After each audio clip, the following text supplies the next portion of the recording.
우리는 수만 명과 연결된 채 살아갑니다. 아침에 눈을 뜨자마자 스마트폰을 확인하고 끊임없이 쏟아지는 타인의 일상과 뉴스를 소비하죠. 겉으로 보기엔 사회의 일원으로서 완벽하게 기능하고 있는 것처럼 보입니다. 직장에서는 유능한 동료로, 집에서는 다정한 가족으로, 친구들 사이에서는 유쾌한 동반자로 살아가고 있죠.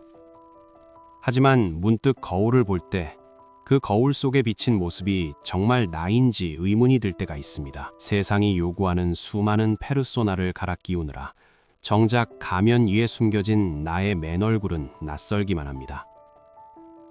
우리는 연결되어 있다는 착각 속에 살고 있지만 사실은 나 자신으로부터 가장 멀리 떨어져 있는 상태일지도 모릅니다. 이 안락한 소음의 세계가 정말 당신이 머물고 싶은 곳인가요? 어느 날 갑자기 찾아오는 공허함은 무서운 속도로 우리를 잠식합니다. 사람들과 웃고 떠든 뒤 집으로 돌아오는 길, 차가운 현관문 앞에서 느껴지는 그 형용할 수 없는 허전한 말입니다. 무언가 잘못되었다는 신호입니다.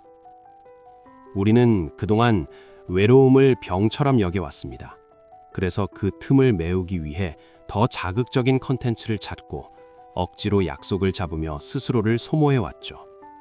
하지만 당신이 느끼는 그 결핍은 사람으로 채울 수 있는 것이 아닙니다. 그것은 당신의 영혼이 보내는 절박한 구조 신호입니다. 제발 잠시만이라도 타인의 목소리를 끄고 나의 이야기를 들어달라는 외침이죠. 이제 우리는 이 공허함을 피하는 대신 그 안으로 걸어 들어가야 할 때임을 직감합니다. 이제 당신은 결심합니다. 잠시 세상과의 연결을 끊기로 말이죠. 핸드폰을 비행기 모드로 바꾸고 방 문을 닫거나 아무도 나를 모르는 낯선 곳으로 향합니다.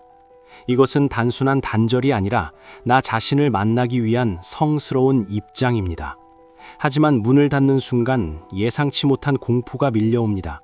세상으로부터 버림받을 것 같은 불안, 내가 없어도 세상은 아무 일 없다는 듯 잘 돌아갈 것이라는 허무함이 당신을 뒤흔듭니다.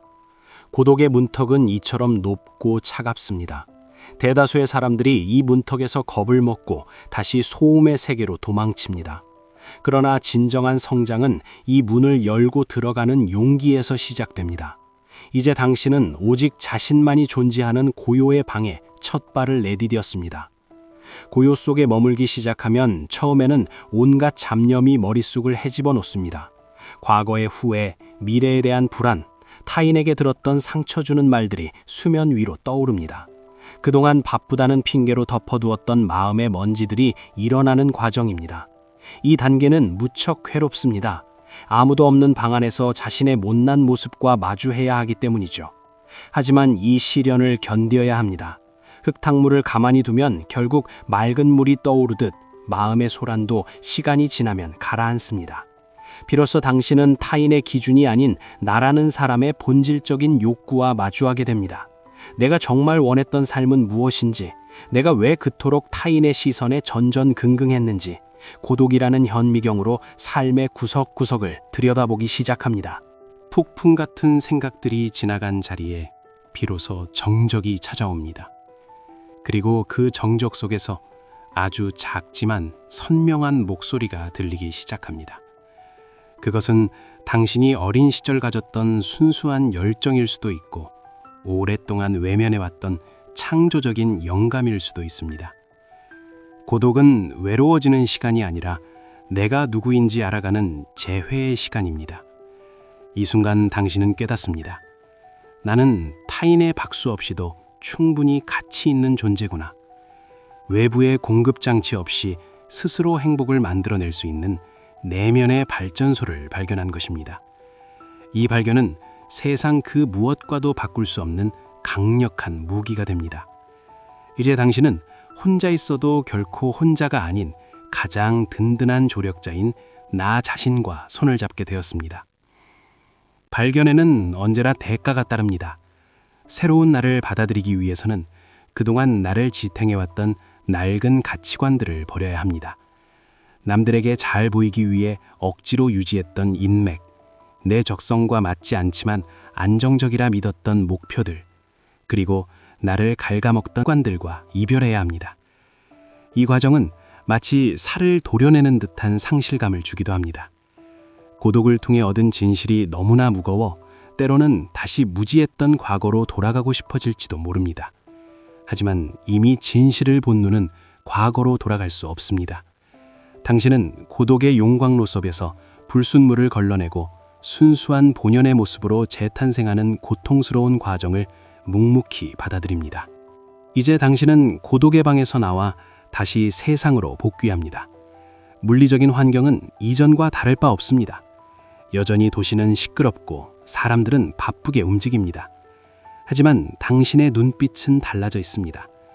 이전에는 타인의 표정 하나에 가슴이 철렁 내려앉았다면 이제는 내면에 단단한 기둥이 세워져 쉽게 흔들리지 않습니다. 당신은 이제 무리에 섞여 있으면서도 자신만의 고요를 유지하는 법을 압니다. 사람들과 대화하면서도 나의 진심을 잃지 않고 거절해야 할 때 당당히 거절할 수 있는 용기가 생겼습니다. 고독을 통과한 사람만이 가질 수 있는 특유의 여유와 기품이 당신의 온몸에서 뿜어져 나오기 시작합니다. 이제 당신에게 고독은 두려움의 대상이 아니라 필요할 때 언제든 찾아갈 수 있는 충전소가 되었습니다. 삶이 버겁거나 방향을 잃었을 때 당신은 기꺼이 다시 혼자가 되는 길을 택할 것입니다. 고독을 즐길 줄 아는 사람은 타인에게 의존하지 않기에 역설적으로 타인을 더 깊이 사랑할 수 있습니다. 결핍을 채우기 위한 만남이 아니라 충만함을 나누기 위한 만남을 갖게 되기 때문입니다. 당신은 이제 고독이라는 연금술을 통해 일상의 평범한 순간들을 황금 같은 지혜로 바꾸는 마법사가 되었습니다. 성장은 고독 속에서 시작되었고 이제 당신의 삶은 그 고독의 결실로 풍요로워질 것입니다.